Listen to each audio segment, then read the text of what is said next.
Hello, my name is swissbianco.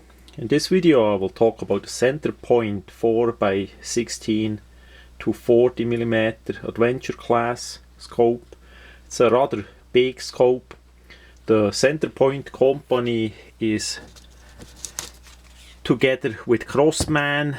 It's a brand name of Crossman we see here. The paperwork that is inside the clear see-through packaging, basically like this.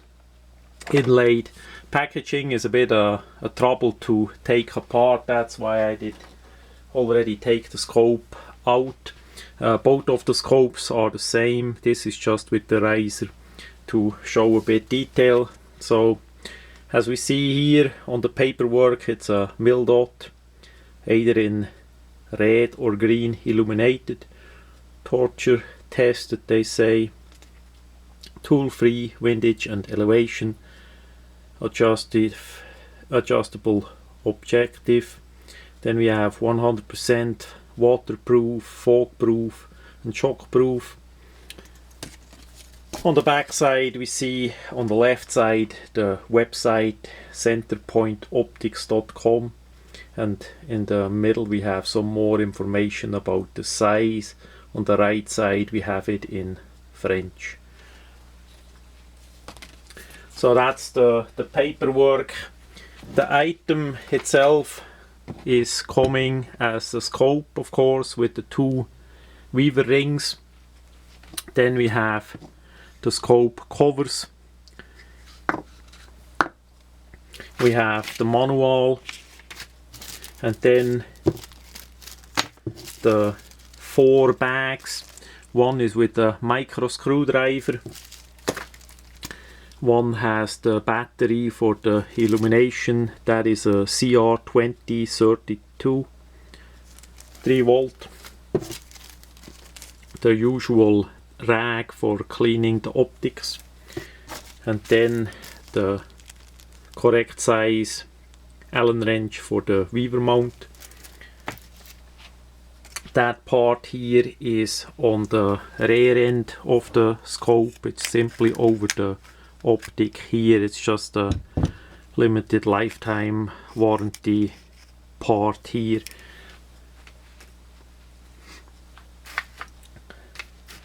First we look at the manual. It's a pretty big paper. I always put the manuals in storage.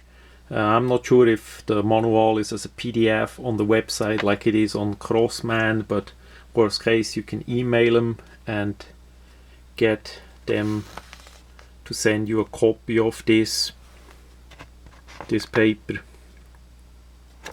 And you can stop the video at any time to read a bit better. Because it is folded up, it's a bit tough to unfold. What I'm gonna do, I put the printed manuals on the side, and from time to time I scan them in and also have them ready on the computer. The manual of this one you may not need that much. It's a relatively simple item. We see the covers goes obviously on the corresponding end where it fits. The covers are simple. They simply slide over and are a bit shiny. They are spring loaded, so as it is closed you push them and they simply open like that. Because they are a bit on the shiny side, I did already paint them a bit in a camouflage, just something random and wild, so that we don't have the shininess anymore on the item. Then we have the scope mount. It's for the weaver rail Picatinny. The mount is a little bit higher than usually, but not as high as you would need for R15, so quite likely you need a riser. To move the rings you have the Allen wrench here, so that's really simple. Also the knobs here to turn. They have the hole that you can go in with the Allen wrench, or you get better a tool that goes in here. And the front end on this one, that part here was on the loose side, so that did get loosened up on the transport, so make sure that you check the rings. I take it always off and put a bit Loctite on it, then I screw them back on, and then it lasts. This is of course a flaw from the Chinese who made that. They could have put on a bit thread locker there from start to avoid this, but that's what you pay for. This scope has a retail from about $80, so that's what we have to deal with. Then we have here the 0 dot, and we can turn the optic front part all the way around. We have the distance on it. This one, the last one, is all the way how far it goes. Then we have 200, 175, 50, 25 and 15, and as I say, we have the 0 here. So that is really nice, adjustable for making the optic more clear if you know your distance, or you simply test it out, and you of course can hold in between as well, that it is nice for your eye. And for the corresponding selection on the back side, we see here now the 0 is there by the 4. This way it goes to 5, 6, 7, 8, 10, 12, 14, 16 is the maximum magnification that we get. So that's pretty big for a scope like that. The tubing is 1 inch, so that is the regular 25 millimeters, and we have on the back side here also a part that we can adjust for the eye. So it's more a bit a complex scope with all the adjustments that you can make, but for target shooting and all that, for sure it is nice to have. Then we have the towers. I'm gonna unscrew the towers. We see here the click is 1/4 more. We see on the point where it goes to right, clicks pretty nice. We see also the numbers there.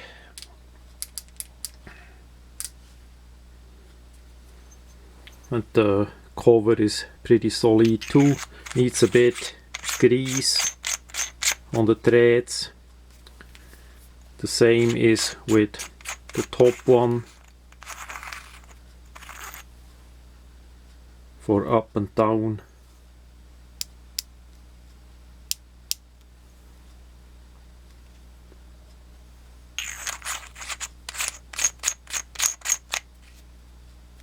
And then on this side we have the color. We have the 0 here. As we see, the 0 is white. Then we have, if I can move it, this one is brand new out of the box, so it needs a bit. This is on 0. There is number 1 is red. That's the lowest level of the illumination. Then we can go up to 5. Then we have 0 again, and then 1. 1 in green, of course, all the way up to 5. And then to 0 again. Now that cap we need to remove.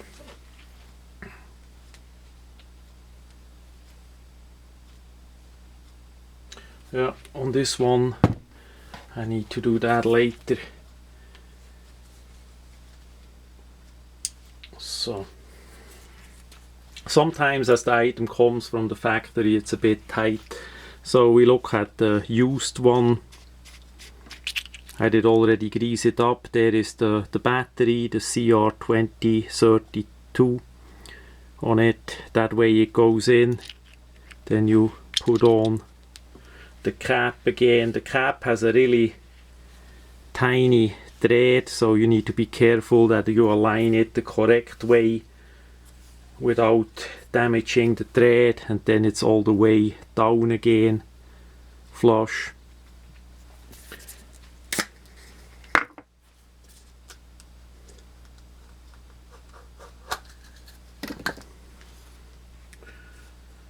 Let's see if we see that. Yeah, we see it. We see it's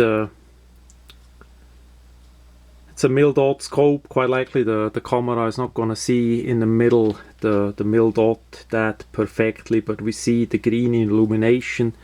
We're gonna put it on 5. There we see the green illumination. It's a really nice reticle in there, mil dot and all, but the camera is not gonna see it that well. So that's the green color. Then we go to red.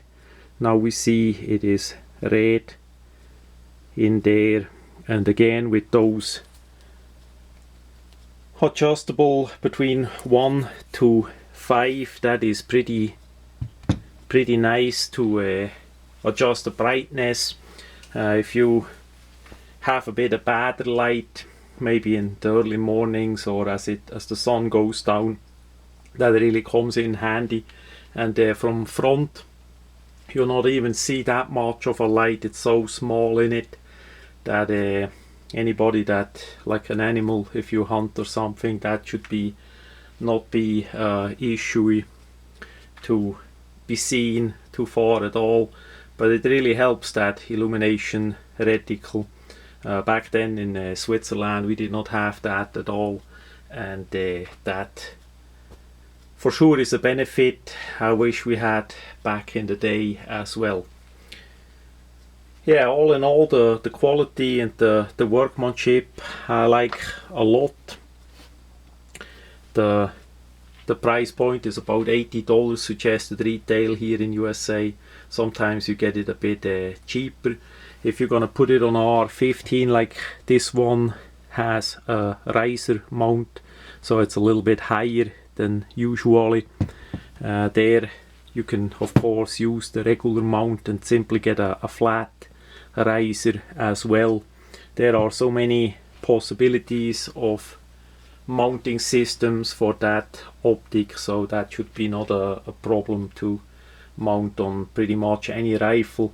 Because the front has a certain diameter here, and with that knurling finish here, so that you can adjust the part here, that is a bit bigger than usually. It's good 5mm thicker on the bottom side as it would be without it, but it's needed to really nice get a hold of it and turn it. So that is really a nice optic for the price, for sure. Unfortunately made in China, but that is how that is. If you have a look on the Centerpoint website, they make a lot of different scopes and red dots. Some of them I have tested, and there are videos on the swissbianco YouTube channel as well. So that much about the Centerpoint 4x16 40mm adventure class scope.